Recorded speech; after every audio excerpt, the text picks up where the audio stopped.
জড়িত ছিল সবাইকে কিন্তু আমরা আসামি শ্রেণীভুক্ত করি নাই। এটার যুক্তি হচ্ছে যে যারা সরাসরি চাইনিজ রাইফেল ব্যবহার করে মানুষকে হত্যা করেছে, ভিডিও ফুটেজে যাদেরকে আইডেন্টিফাই করা গেছে তাদেরকে আমরা বিচারের জন্য সোপর্দ করেছি। পাশাপাশি তাদের যারা সুপিরিয়র কমান্ডার ছিল, অর্থাৎ ঢাকা মহানগরীর পুলিশ কমিশনার হাবিবুর রহমান, সুদীপ কুমার এবং ইমরুল, এই সমস্ত যারা সরাসরি নির্দেশ দিয়ে মানুষকে হত্যা করেছিলেন, যারা উপস্থিত থেকে নির্দেশনা দিয়েছেন, যারা পাশি থেকে ফ্যাসিলিটেট করেছেন, এই সমস্ত লোকদেরকে আমরা বিচারের জন্য আজকে সোপর্দ করেছি।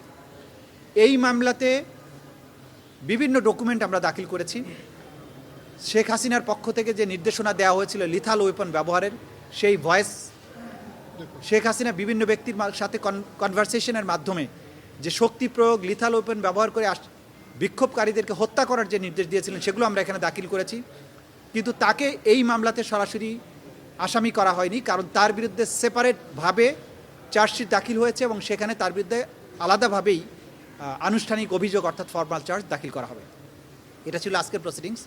এর বাইরে শেখ হাসিনা এবং শাকিল আহমেদ নামে আওয়ামী লীগের গাইবান্ধার যে নেতা, যাদের মধ্যে টেলিফোন কনভারসেশনের মাধ্যমে শেখ হাসিনা বাংলাদেশে সমস্ত এই জুলাই বিপ্লবের যারা মামলা করেছেন, যারা মামলার বাদী হয়েছেন, সাক্ষী হয়েছেন, তাদের বাড়িঘর জ্বালিয়ে দেওয়া এবং তাদেরকে হত্যা করার যে নির্দেশনা দিয়েছিলেন, সেই টেলিফোনিক কনভারসেশনটা ভিত্তিতে একটা কন্টেম্পট প্রসিডিংস তার বিরুদ্ধে ড্র হয়েছিল।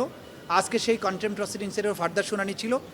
সেটা শুনানি অন্তে আগামী ৩রা জুন এটার পরবর্তী আদেশের জন্য ধার্য করা হয়েছে। যে কন্টেম্পট প্রসিডিংসে সাধারণত নোটিশ জারি হওয়ার পরে পত্রিকাতে বিজ্ঞপ্তি দেওয়ার প্রয়োজন হয় না, কিন্তু স্বচ্ছতার স্বার্থে, আন্তর্জাতিক মানদণ্ড রক্ষা করার স্বার্থে কেউ যাতে প্রশ্ন তুলতে না পারেন, সে কারণেই এই আসামিদেরকে কন্টেম্পট প্রসিডিংসে হাজির হওয়ার ব্যাপারে পত্রপত্রিকায়, দুটো বহুল প্রচালিত পত্রিকায় বিজ্ঞপ্তি দিয়ে তাদেরকে আদালতে হাজির হওয়ার জন্য নির্দেশ যেটা দিয়েছেন, সেটা নোটিফিকেশন আকারে পত্রিকা ছাপার নির্দেশ দিয়েছেন।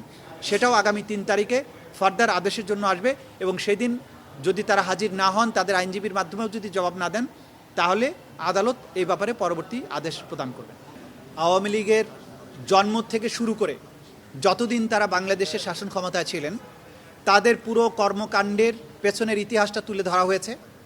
প্রথম শাসন আমলে অর্থাৎ ৭১ সালের পরবর্তী ৭২ থেকে ৭৫ সময় পর্যন্ত আওয়ামী লীগ বাংলাদেশে যে কর্মকাণ্ডগুলো করেছে, গণতন্ত্রকে হত্যা করা, একদলীয় শাসন কায়েম করা, নির্বাচন ব্যবস্থাকে সেই সময় ৭২-৭৩ সালের নির্বাচন ব্যবস্থাকে কীভাবে ধ্বংস করেছিল, কীভাবে ৩০,০০০ জাসদ কর্মীকে রক্ষী বাহিনী গঠনের মাধ্যমে হত্যা করা হয়েছিল, সেই সময়ে মুজিব বাহিনী, রক্ষী বাহিনী কীভাবে একটা আতঙ্কে পরিণত হয়েছিল, এই ইতিহাস আমরা তুলে ধরেছি।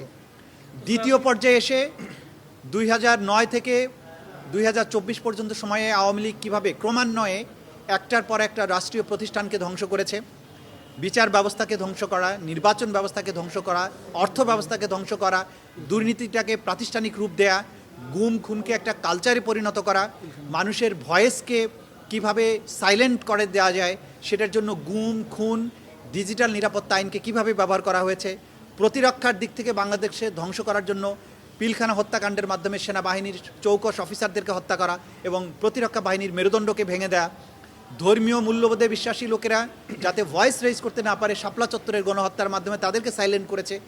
এইভাবে এই পেছনের পটভূমিকাটা তুলে আনা হয়েছে এই মামলাতে, কারণ এই মামলায় এই পটভূমিটা অসম্ভব রেলেভেন্ট এবং গুরুত্বপূর্ণ।